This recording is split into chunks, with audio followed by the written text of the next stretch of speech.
Assalamu alaikum урматтуу YouTube көрөрмандары, YouTube сүйүүчүлөрү. Менин апам программасынын бул жолку чыгарылышын биз Каракулжа, мына өзүңүздөргө баамда турганда Каракулжа районунун 1-май айылынан тарткан атабыз.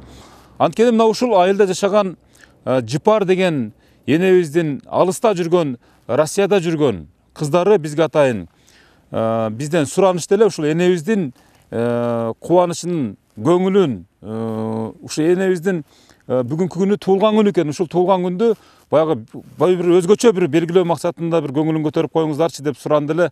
Ошол суранычты аткарып коюу максатында биз азыр ушул Каракулжа районунун 1-май айылынын тагыраак айтканда Туюк деген көчөсүнө сапар алып, ушул бүгүнкү биздин каарманыбыз болгон Төлөнбаева Жипар эненин сөөгүн агартуу боюнча, көңүлүн көтөрүү боюнча кетип баратабыз. Урматтуу көрүүчүлөр, кызыктын баары алдыда.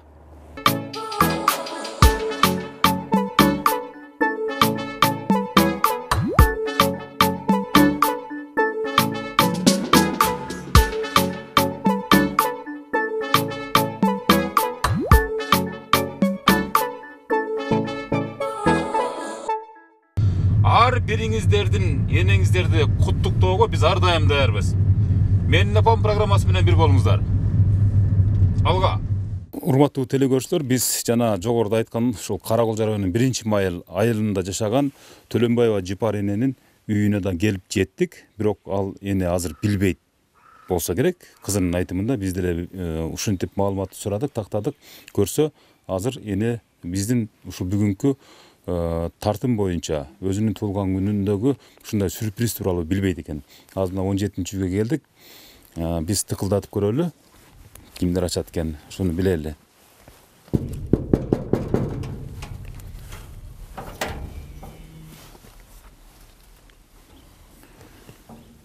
Ким бар? Не кашылат окшойт да? Наоборотунан экен да. Ит дегендер жокпу? Ассаламу алейкум.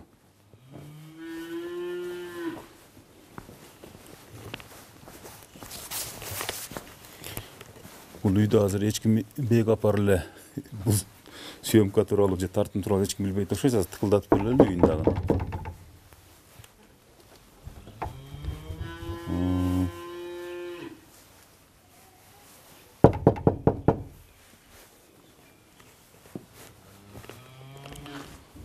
Азыр ачып калар. Үйүнүн ичинен бек экен да.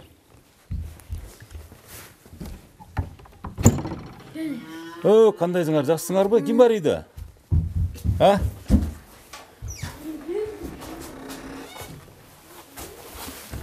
Азыр Жипар эне эч нерседен бек апар отурган чагы окшойт. Биз азыр үйүнө түп-түз эле бастырып кирип бардык.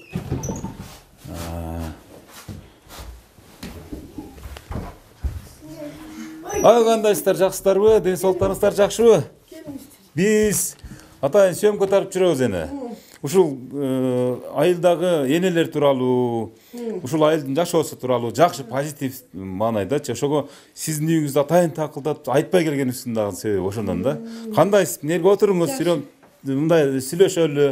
Урматтуу YouTube көрөрмандар, биз ушинтип Каракулжа районунун 1-май айылында жашаган Төлөнбаева Жипар энебиздин коттуу үйүнө түп-түз эле айтпай деп эле кирип келдик. Мынакей кыргыздын дагы бир айкөлдүгүн, адамгерчилигин ушундан билсе болот, монтип жакшынакай алып тосуп алат. Жипар эне.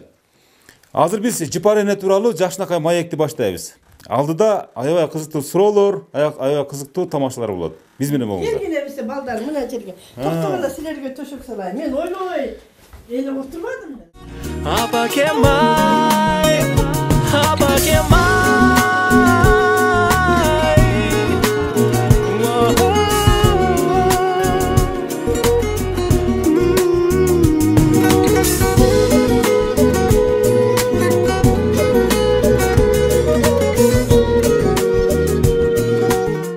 Сиздин местаңыз печканын түбүндө. Эми кандайсыздар? Гана биринчиден 10.000 кылып коелу, бата кылып коелу гана. Кудайым тынччылык берсин, тынч болсун, заманыбыз оңолсун. Силерге окшогон жакшы балдардын өмүрүн берсин. Бизге окшогон энелерди кабара келгениңиздер үчүн чоң рахмат. Бирок аябай чочуп кеттим да мен.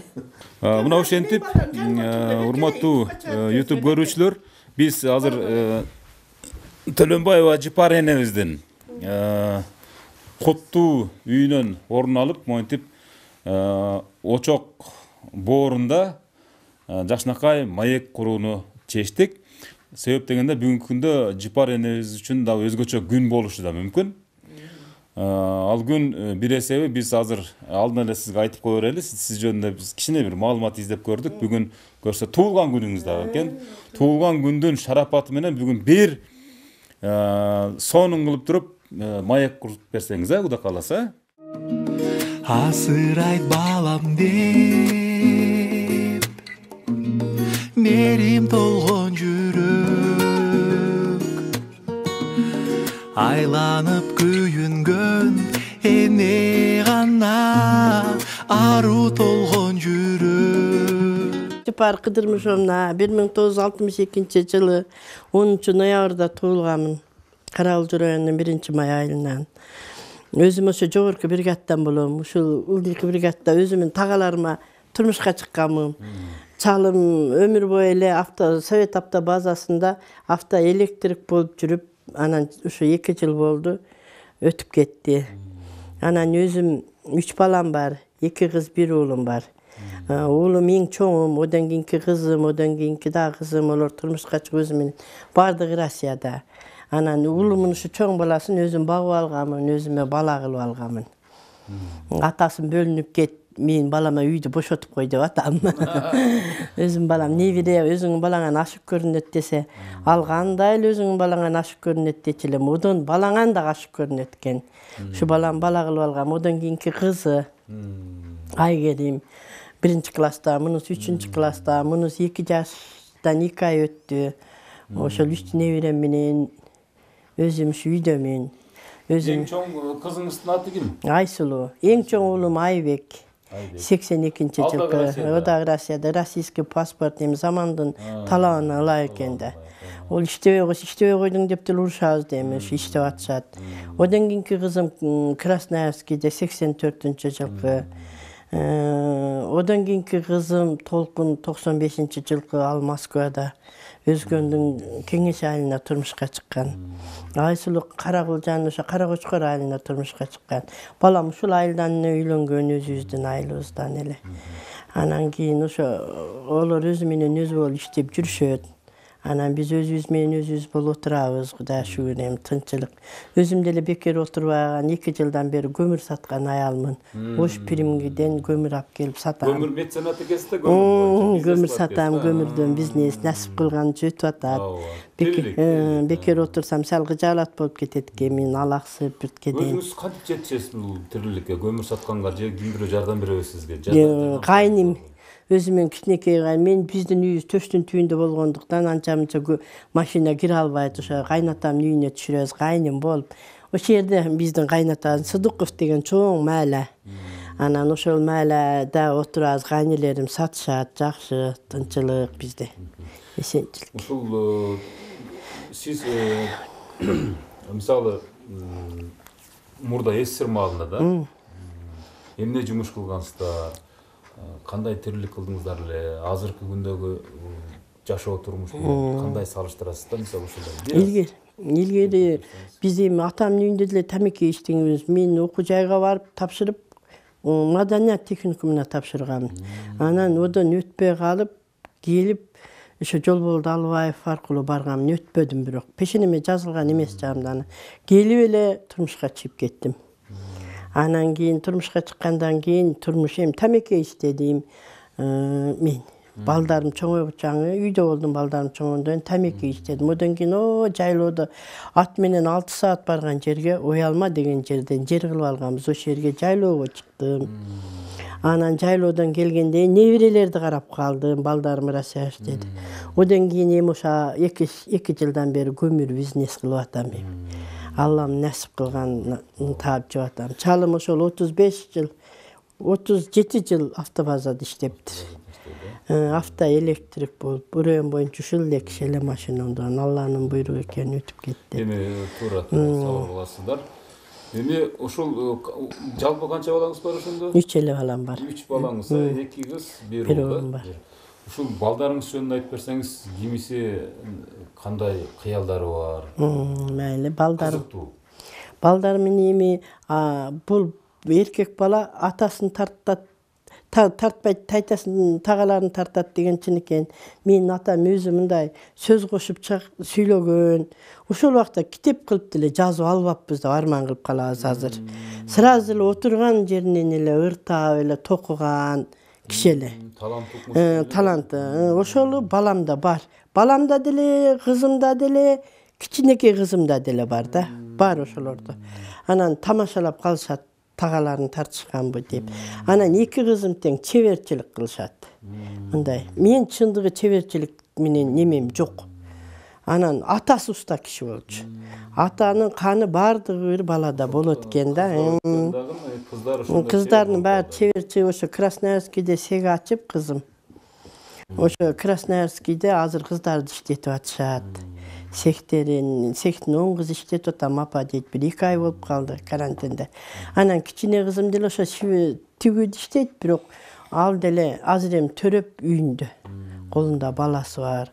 Anan çoğun oğlum Российский pasport Koreyski restoranda işleyip 11 yıldan beri bir yerde işleyip de. Hem şu aylığı tüzük ele, jakşı ele, özüzge jetellik. Siz murda ушул балдарыңыздан кандай белектерди алдыңыз эле? Ушул күнгө чейин эсиңизде калганын айтып бериңизчи. Эми балдарыма, эми кыздар балдар деген иштегенден кийин мындай эми ата-энеге сепчка ошо болот экен да. Ушундай шакектерге ошо окшогон белектерди, сөйкөлөрдү албагылачы айланайын болду. Бирөөлөр тагынса мурун, бирөөлөрдүн колун карап суктанат эле. Кандай бактылуу адамдар ушуларды тагынат, ушинтип кийинет деп ойлосок, кийин ошол деле кээде болду токто дегенге барып калат экен да. Болду чей мынагы деле болот айнанайындар деп пенсияга эми мына 10-ноябрдан баштап чыгам. Балдарым аз болгондуктан 58 жашымда чыгат экенмин пенсияга. Жибар эне мурда туулганды кантип тосчу элеңиздер? Мурда туулган чалым барында Былтыр кантип тосчу? Акыркы туулган. Былтыр туулган күнүмө мындай өзүбүзчө эле неме кылып тосконбуз, чай пай ичип. Ошентип тосконбуз. Жыл сайын туулган күндө мисалы балдарыңыз менен тоспой калган күнүңүз канча болду? Балдарым ушу Россияга кеткенинен бери эле тоспой калдым да. Канча убакыт өтүп калды? Bir 6-7 жыл. 6-7 жылдан бери ушу чалыңыз экөөңүз. Чалыбыз экөөбүз тосуп жүрдүк, неберелерибиз менен келин келсе. Кээде келиндер деле жок болду. Келиним 2 жылдан бери эле үйдө болуп калды. Булар деле чалым мына экөө болуп эле тосо берчилик. Анан мынабысын төрөгөндөн бери карантин болуп, келин Кудай жалгап кетпей калды да. Анан ушу келин болуп, чогуу болуп тосуп калдык. Жакшы. Ар бир ата-эне баласын сагынса керек да. Туурабы? Азыр сагындыңызбы? Сагынасың. Кимисин сагындыңыз айтыңыз? Өтө кыздан да жакын жана уулум. Уулуңуз сагындыңызбы? Уулум аябай. Канча күн чалат? Bir günde 5-6 ооруп калсам 10 деле чалат. Апа кантиңиз?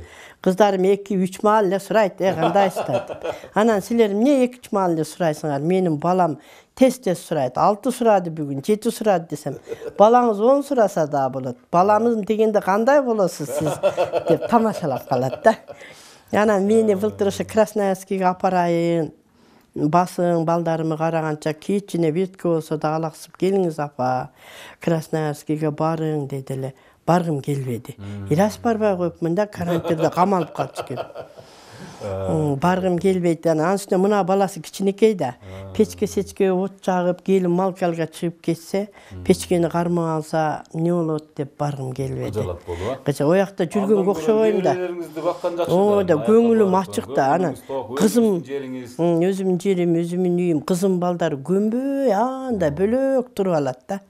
Анан оораганда өзүм балдарым менен анан мынасын ысык печке от жагып эшикке чыгып кетсе, бул печкени кармап алса, кой айнанайын, онун көрө барбайм, Красноярскийни көрбөйм деп эле барбай койдум. Туура кыласыздар. Сиз ушул жалпы энелер тууралуу кандай бир мына азыркы замандын энелери өздөрүнүн балдарына ыраазы эле болгудай болуп эле бир жашашып атабы же кайсы бир деңгээлде бир кайдыгерлик орун алып дегендей, кайсы бир деңгээлде гейиспи мисалы?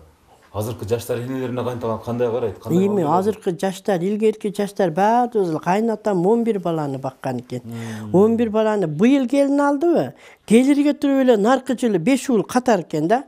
Ошентип келин ала беришкен экен. Анан дагы үй салып бөлө беришкен экен да. Азыркыга эми бала өзүн таап келип аял алат.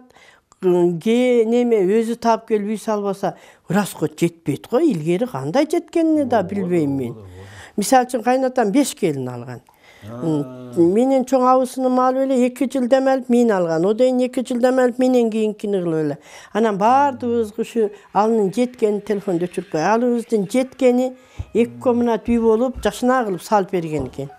Анан эми балдар эми өздөрү иштебесе, биздин жардамыбыз балдарын багып берген эле жардамыбыз болбосо, балдарга салым кошо албайбыз да. Анан эми балдар барып иштесе, ошол жака жакшына барып иштеп тыныч жүрсө, келип өздөрүнө жаратса ишин. Анан кийин балдарды неме кылат да. Рахмат эле дейм мен, мисалы үчүн балдарга. Айылдакылар дел ошентип эле отурушат.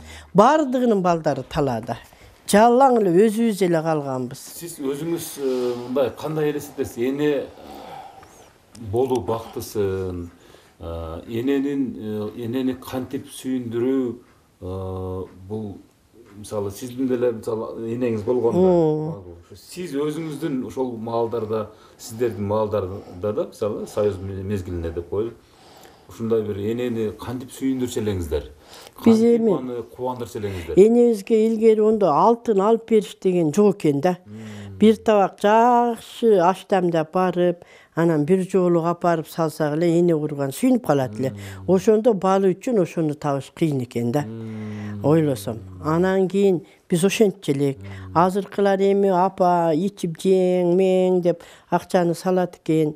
Биз болсо шен баланы көбүнчө тыныч жүргөнүнө сүйүнөбүз. Канча пул салып турат сизге ошол, эгер секрет болбосо ошол 3 балаңыз? Уулуңуз көбүрөөк салабы же 2 кызыңыз көбүрөөк салабы? Эми чын ачык айтсам, уулум салат. Уулуңуз көбүрөөк. Айына салат, айына 50 миң салат, 50 миңден ашып калат. Мына карантин болгондон бери 50 миң салып калды. Секрет болбосо ачык эле айтайын. Балам российский паспортта. 2 кызыңыз канча салып? 2 кызым салбайт деле. Салбайт делеби? Кээ деле салбаса, салбайт, салада элек да. Салбайт деле. Анан мына туулган күн, пулган күнгө эле салып калбаса, салбайт. Же өзүнүн тиргилиги жетишет дейт. Бирок мен салба дейбиз биз, балам экөөбүз тең. Анан балам аялына бөлөк, мага бөлөк салбайт. Характер экен. Бир кишинин тапканын бир киши гана кармайт деген ультиматум бар экен. Мага салат. Мен алып келип эле кайта эле каттын өткөзүп берем. Калп эле банктан алып келген эле сазайын. Ата акча салганда балдар да билип алган. Сразу номер келгенде эле менен мурун кийинишет. Советке ызылдатып апарып ойнойбуз, келебиз. Анан жегенибизден аялына түйүп алабыз, алып келип берип. Есүз отуруп калат, анан болду, өткөзүп берип коебуз. Сизде өзүңүздүн жашооңуздагы бир кызыктуу окуялардан бир экөөнү айтып берсеңиз, өтө кызыктуу. Сиз ар дайым мисалы бир адам болот да, мисалы өзүнүн бир мезгилде окуяларын эстеп, мындай күлкүлүү окуялардан бир экөөнү айтып берсеңиз, аябай жакшы болот эле. Бул эми архивде калат, анан өмүр бою интернетте сакталат да, өмүр бою. Сиз жөнүндө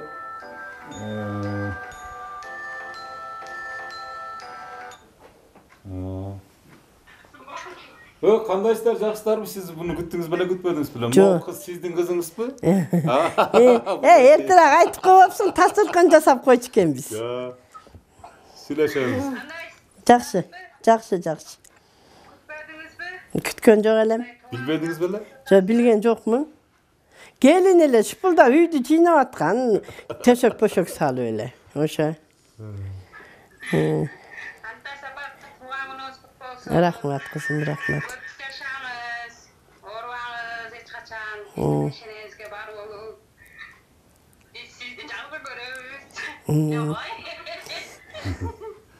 İlava kızım. Sağınat beni, siz daha yoldaş gördün iki kızınızca.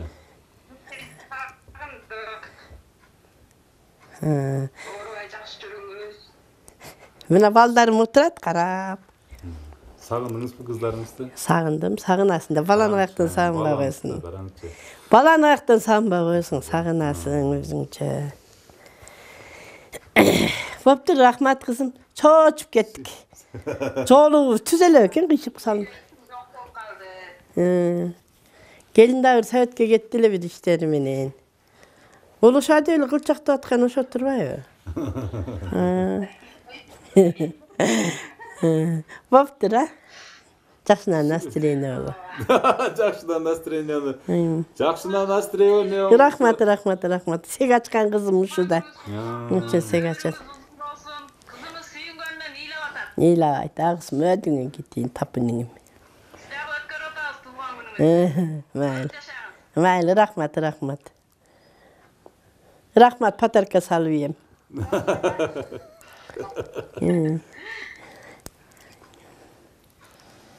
Hayli.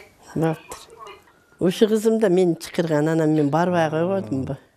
Kızıma barbağa koydum da arızdandım. Yesadan giteyim. Balam. Buna sizde men en жақсы көргөн балам деп мына.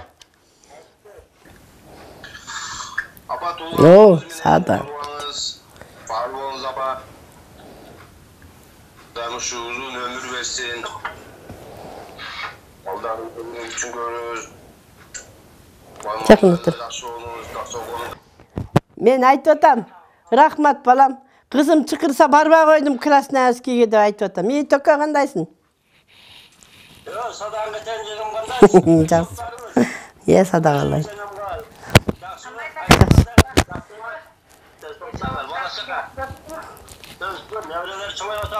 Жаңа жақсы.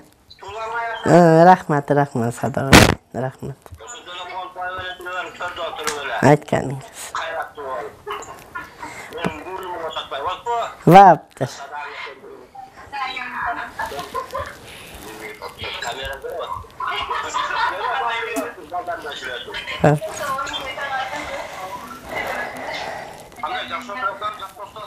Жақсы отырабыз, жақсы.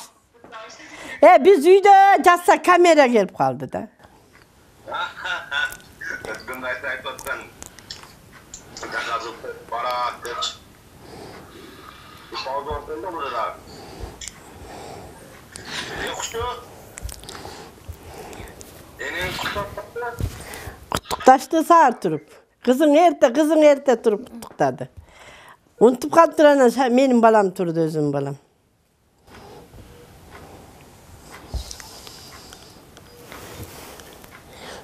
Sizlerge bir gün turay. Oğlunun telefon internet çok ekan. Sanjardыкын alıp kaldım деп atar. Aslında düşünemek sizi. Tolkuz hadi torumuzga. O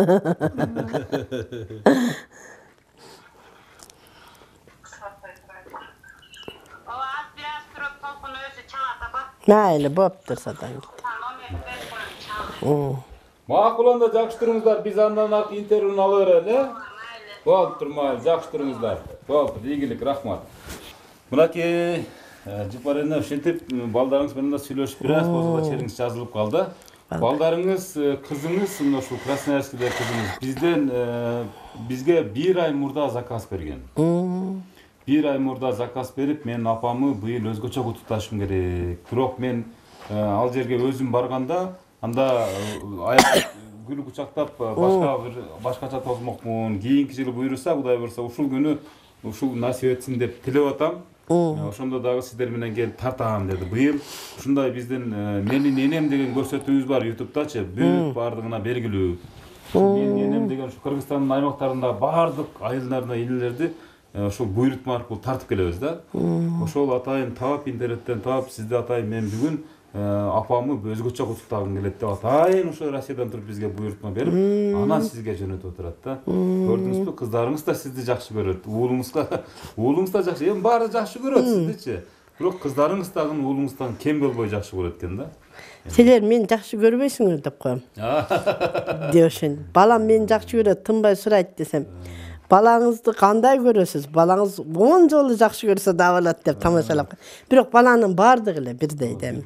Сизге эмнеси менен эсте калат? Кимиси кандай бир сизди бир сүйүнткөн, мисалы, ушул 3 балаңыздын өзгөчө сүйүнткөн учурлары же бир шок болгонбу, кимиси бирөөсү ушундай бир өзгөчө бир таланттары барбы балдарыңыздын? Өзгөчө таланттары сүйлөп калат анан мына уулум Oşa her nerseni aytып apam menin dep oşentip kalat. Anan kızdardыкын esimde kalbaptır uşu. Men sebebim da özüm çalım oru ötüp ketkendен кийин көп nerseni unutup kaldım da kayta эми пайда болуп атат миимдечи. Каттык переживать эткенкем деп калам да. Адан ушундан көп нерселерим азыр деле көп нерсем унутуп калам. Ошон үчүн мени аяп турушат. Ушундай эчтеке угузбай, калкарап жанакындай кайнелерим анан жеңем деп ошентип турушат. Анан ошо кайын сиңдилерим ошолор ошентип турушат. Бул азыр сен энең болобу? Энеңе жакшы ырларды айта аласыңбы? Ырдачы. Ырдай аласың? Бир энеңе туулган күнүн куттуктап туруп бүгүн бир ыр Куттуктап ырдап кой. ырдап койчу. Ойнотуп бизди жетелеп, орутпай бактыңба бөлөп, карызды калкалай биздин жамалың, карызбы мен сенчелик. Kaygımdı tarttın tengselip, karız var sen var mençelik. Cük bolgan günün estesem, çüregim maruyt öykölüp. Halamdı nurga böleysin, hakkaynak giysen köykölüp. Halamda bir daha yazat, acarlı emez sençelik. Sülünmez ene sençelik. Rahmat yesin. Aytып koysan araya tasırkın jasap turtken bu balдар kelgen. Жатқан болчун. Биздин пешенебизде ар дайым бар болуң. Мага жакшы сөз айтсаң кетирип коюңуз. Мен сизди жакшы көрөм. Мен да жакшы көрөм силерди. Садан gittin kara kızım. Erkek kızım ben.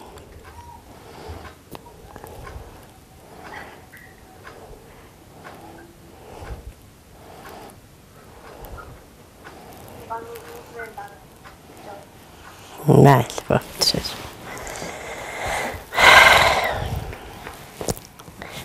Bular murun manga bağ atasını üstü jakşı görüşettiler da. Ötө жакшы көрүшөт эле. Мага анча мындай ачык айтыш керек деп балдардын характерин ачык айтайын да. Мага анча мындай апам да жүрө берет да деп кеңешпейт эле да. Анан атасын ушунчалык жакшы көрүшөт эле балдардын баары эле. Анан эми атасы өлүп калгандан кийин айласы мени жакшы көрүп калышты. Мен да эсте балдарыма интервью болсо да ошол эсимде. Ушундай Нәск алса да биринчи атасын алышат эле. Анан балам азал мага акча салбайт эле. Балам бир нерсесин эстеймес деп атпайм. Азал мага атман балам деле, кызым деле эч менин атыман акча салышпайт эле. Бир күн анан атасы ооруп анча жатып калгандан акча салгыла десем, Кыдырмышева Жыпар Төлөнбаевди коюп коюптур да. Ачестүүмү ошондо экөөнү алмаштырып коюшуптур да. Анан мен ала албай калып анан уруштум да. Силер ушунча апа кечирип коюң, азали сизге мен акча салбасам деп ошентишти. Анан кээ бир адамдар мынтип апасын жакшы көрүп, неме болот дейт, менин балдарым ошондой болчу. Атасын сөзсүз биринчи очередке коюп, анан атасы менен маслихатташып, мени менен маслихатташып өздөрү билип эле анан атасы менен иш бүтүрө беришет эле. Атасы өтүп кеткенден кийин анан айласы жогон апам деп калышты окшойт. Атаңар жок болгон түштүңөрбү деп коем мен тамашалап. Ону бир айтасызбы, эки айтасызбы деп калышат. Жыпар эне өзүңүз деле мындай тилге чеберирээк энекес да. Аябай мындай жакшы сүйлөгөн, маданияттуу сүйлөгөн энекес. Сизден деле бир шиңгил ыр же бир мындай бир кайсы бир мындай бир талантыңыз болсо бир ушул мисалы эстелик катары да ырдап бергейсизби? Талантым көп, ар түрлүү талантым бар. Кыргызча талантым, мен содагерчилик кылам. Одон кийин төлгө салам мал жоголуп кетсе. Анан ырдайм деле. Майли балдарым арна ырдайм, балдарым бар болсун, esen болсун. Ден соолуктарын берсин, садак болоюндар, өмүрлөрүн берсин. Кай жерде болсо тынч болсун. Эл тынч болсун, элдин арасында менин балдарым да тынч болсун, көпчүлүктүн арасында. Россия кең мекен дейт, чын эле кең мекен экен. Ошончо элди батырып кучагына алып атат. Кыргызстанды өзүн өзү эле багып атат.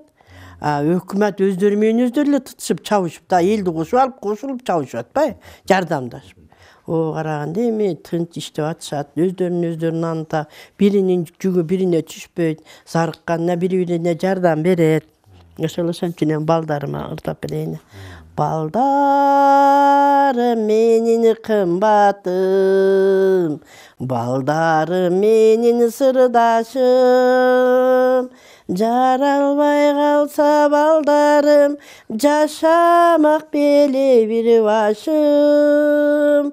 Бала деп жашап жүрөмүн, баламды каалап сүйөмүн, балдарым менин урматым. Ушуларды ырдап калсам, балам саңа чыгарганмын деп коет эле мынаны.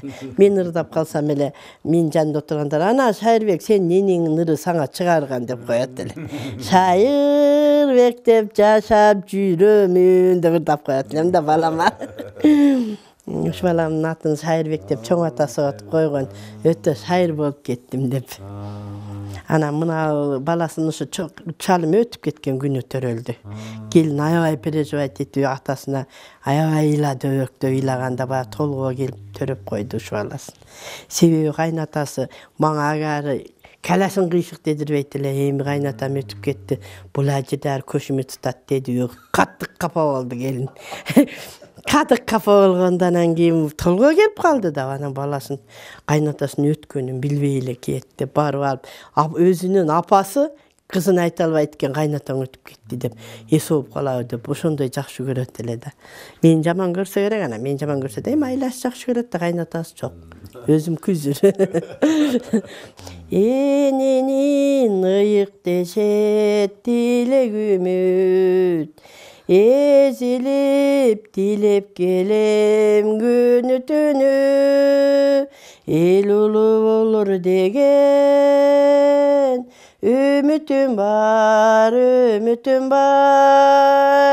эр жетип актайсыңбы сен үмүтүмдү, үйлөнүп басасыңбы сен күйүтүмдү, кубанчым кагылайын айбегимсиң, канымдан жаралган бир данегимсиң, капыстан бул жашоодон өтүп кетсем, калтырар бул дүйнөдө белегимсиң, калтырар бул жашоодо мурасымсың. Адам баласы жашагандайын жаратылышта аркаң тапкан дүйнөң түгүн өткөн, кийген кийимиң жыртылат экен, аркаңда калган бала гана белек калат экен да. Эми балага бир тууган, эне бир тууган, бири-бирине бир тууган төрөп берген белең болот экен. Ата деле ошол экен. Убакыт өткөндөн кийин эне балага бир тууган төрөп бере турган убагың өтөт экен. Ата менен эненин балдарга бири-бирине белек кылып бир тууган экен да. Эне менен атадан ушул экен. Ойнотуп бизди жетелеп, оюппай бактың көпөлөп, какала мен жамалып, кайыспыз сиздер, кайгымдын дактын дөсөлөп, кайыстай ким байменчелик, жүп болгон күнүм эстелген, жүрөгүм оюп төскөлүп, аламдын угаң бөлөшүн, ак көйнөк кийсең көкөлүп, аламда бида аязат, ачолу эне сезелик, сулуу эмес эне сезелик. Молодец. Эми ушу жалпы өзүңүздүн балдарыңызга, анын ичинде Кыргызстандын ушул эне катары кыз балдарына, уул балдарына дегеле ушул өзүңүздүн балаңыз сыяктуу балдарга өзүңүздүн тилегиңизди. Эми биринчиден балдарым эсен болсун, тынч болсун, өмүрлөрүн берсин. Каерде болсо Кудай Алла Таалам чачкан рызкысын терип жесин. Тынч тапкандары өздөрүнө, балдарына, анан бизге буйрсун. Тынч болсун. Şu Кыргызстандын балдары тынч болсун сада болоюндар. Бардыгы ар жерде жүрөт. Каерде жүрсө Кудай колдоп, тынчылык берип, өмүрлөрүн берип, тилеген максаттарына жетип, тапкандарына барака пайыз берсин. Биринчи очередь Кыргызстаным тынч болсун, эсен болсун. Мына Садыр Жапаров чыгып келсе аса сүйүндүк. Ар бир үйүбүз, өзүбүздүн балабыздай сүйүндүк ушуга. Ушуну эптеп колдоп, Кыргызстан Кытайдын карызынан кутулуп кетсе экен. Ушуну эле эстейбиз, энелер болуп отуруп. Энелер, мен пенсиям жок, мен коймон деле сатып берди берет элем. Энелердин баары пенсиябызды деле берет эле, Кытайдан кутулайлы деп атабыз. Кытайдан кутулуп эле кетсе гана Кыргызстан өнүгөт. Өнүксө керек, Ушу Садыр Жапаровдон үмүтүбүз чоң. Сизге окшогон энелердин күндө батасы менен Кудай берсе бир жакшы жолго түшөбүз деген бир терек үмүт бар да. Ошонсун Кудай колдосун. Оны деле ар кимиси бирден чыга калып эле өлүп талып эле атышат эми. Аны эми эл реальный карап ушу заманыбыз. Заман тынч болсо анан ар бир үйдө тынчылык да.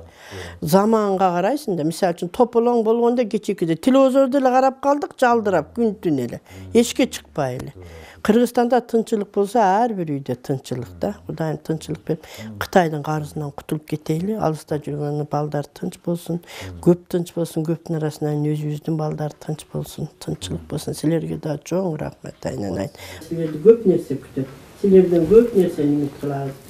Ошол биздин үмүттөрүбүз орундалып, ушу ийгилик силерге, ишиңе ийгилик, балдарың менен, үй бүлөң менен тынч аман болгула. Биз мына ушул учурдан пайдаланып, Жипар эне сыяктуу Кыргызстандын бардык энелери мына ушул менин энем программасын тартылууга акысы бар. Ал үчүн өзүңүздөр Россияда болосуздарбы, же башка жерде болосуздарбы, же Кыргызстандын ичинде эле болосуздарбы, ар бириңиздер энеңиздерди сүйүнтүү үчүн эгерде ниет кылып койгон болсоңуздар, анда биздин төмөндөгү телефондорго кайрылып байланышсаңыздар болот. Биз түнү күнү кызматтабыз. Ушуну менен бүгүнкү программаны мына чыгарылышын Каракулжа районунун 1-май айынан жыйынтап отурабыз. Кудай буйрса, биз дагы алдыда көптөгөн эфирлерден жолугабыз деген үмүттөбүз. Саламатта туруңуздар.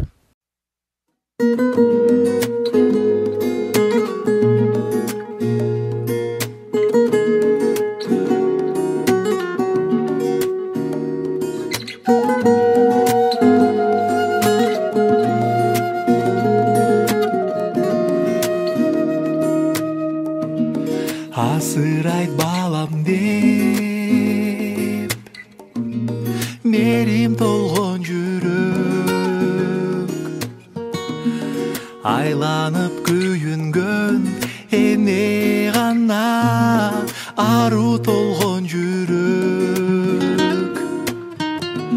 Сан ойлор карыткан, сана тарткан жүрөк,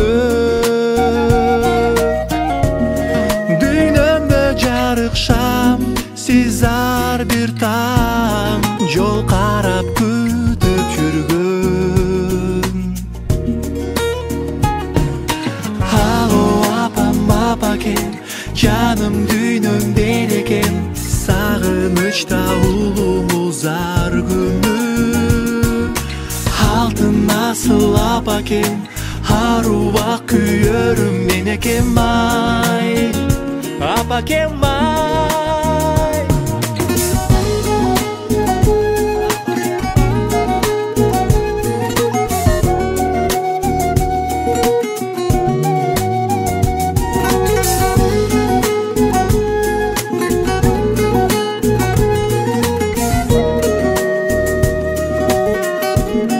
Убайымды тартып, уйкусуз таңыңмен, түшүгү көп жаны барына көнгөн чачыңыз агымен. Алыста жүрсөм да